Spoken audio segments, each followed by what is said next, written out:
So here's an idea I've been kicking around for about 13 years.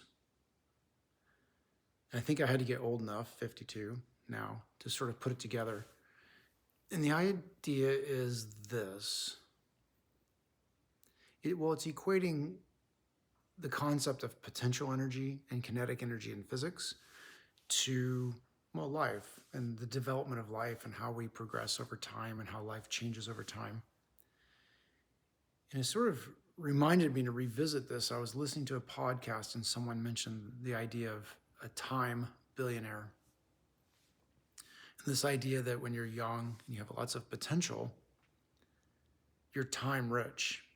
You might be cash and monetarily poor, but you're time rich. And as you get older, significantly older, let's say, you might in fact be rich, but you might be time poor. Of course, most people would rather have time than the money. I don't know, maybe that's not entirely true, but as you get older, you lean that way. So going back to the physics equations, if you'll remember from your physics days, the idea of potential energy and kinetic energy, potential energy is related to, the force on an object, typically gravity, its mass, and how high it is off the ground, let's say. Whereas kinetic energy is a body in motion. It's the energy of something moving. Kinetic meaning moving. And it's related to the mass of the object and how fast it's moving. So if you think about a roller coaster, when it gets you to the top of that first hill, and then you go down at the very top of the first hill, just as you crest, you sort of have your maximum potential energy, but you really don't have any movement. You're almost stopped.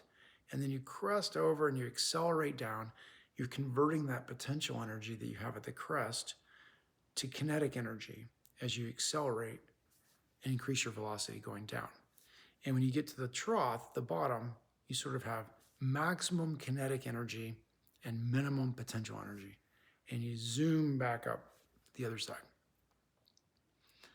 And I want to use that as an analogy for sort of life phases. So when we're young, we have lots of potential energy. There are a lot of paths you can take. There's a lot of potential opportunity in front of you, and there's a lot of time in front of you. And as we choose certain paths, we almost by definition negate other paths. If you decide to be a computer scientist and you're now 28, you're probably not going to be a professional athlete. That path has been blocked and completely negated.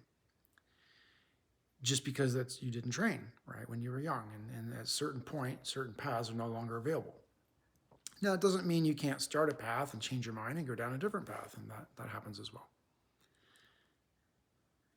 But once you choose a path, you often forego the opportunity of other paths. But you have a lot of potential when you're young, and there's a lot of paths available. And if you go down a particular path and decide that's not the right path, great.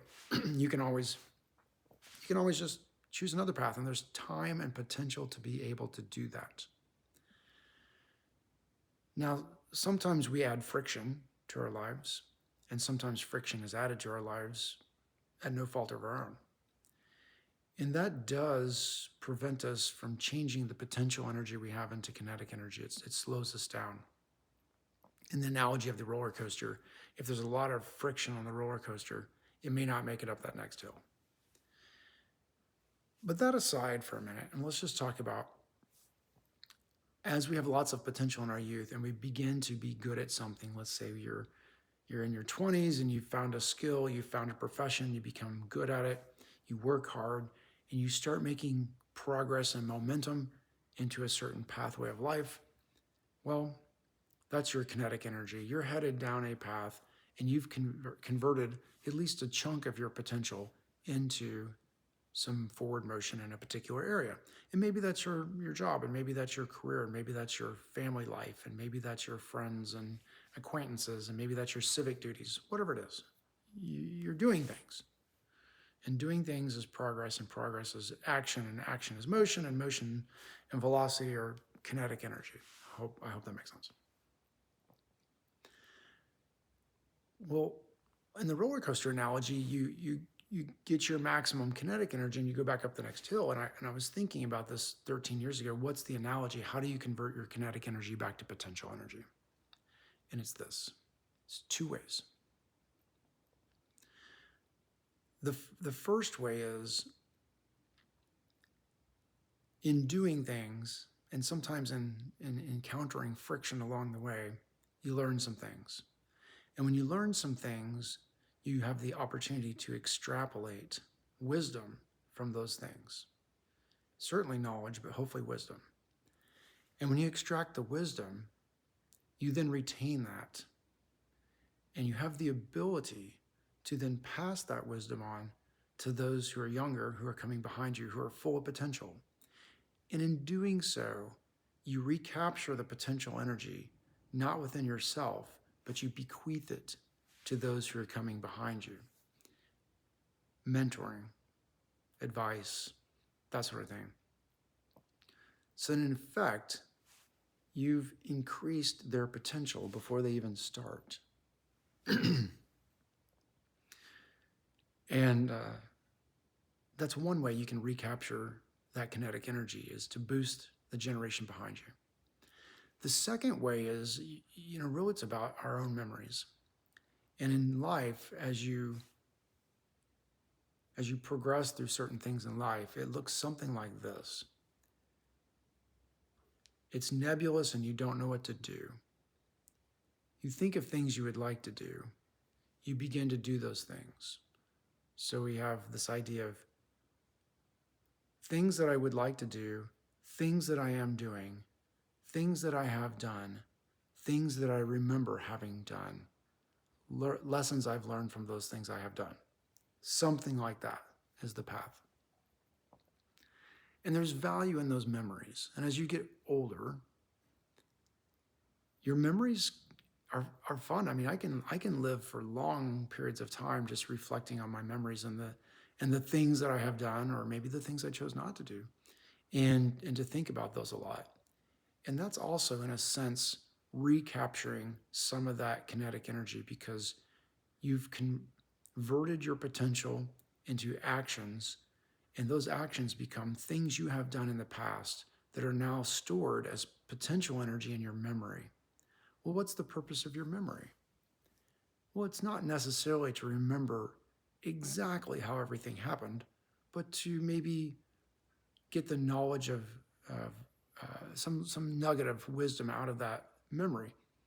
Once you've extrapolated sort of the knowledge or the nugget from a memory, the specifics of the memory aren't nearly as important as what you learn from it. And this is how we garner wisdom, is that we reflect on our memories. Hopefully they're diverse. Hopefully they're fantastic. Maybe they were challenging.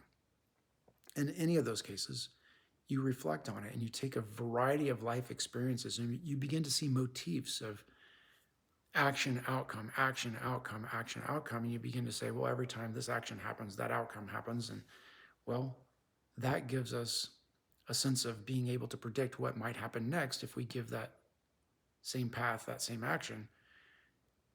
And the ability to kind of see into the future like that, to predict, run our models, and to be able to accurately predict the future given a certain set of circumstances, well, that foreknowledge is wisdom. That means your mental models and your frameworks of thinking have been constructed properly, and perhaps not exactly right, but close enough that you can get it generally right. Well, that's wisdom. And that's potential energy that lives within our memories that also can be translated into those who come behind us and thereby boost their potential as well. So anyway, that's what I've just been thinking about. It's kind of a nascent idea that I'm formulating. I think it'll eventually become a blog. I just wanted to capture the idea. That's all.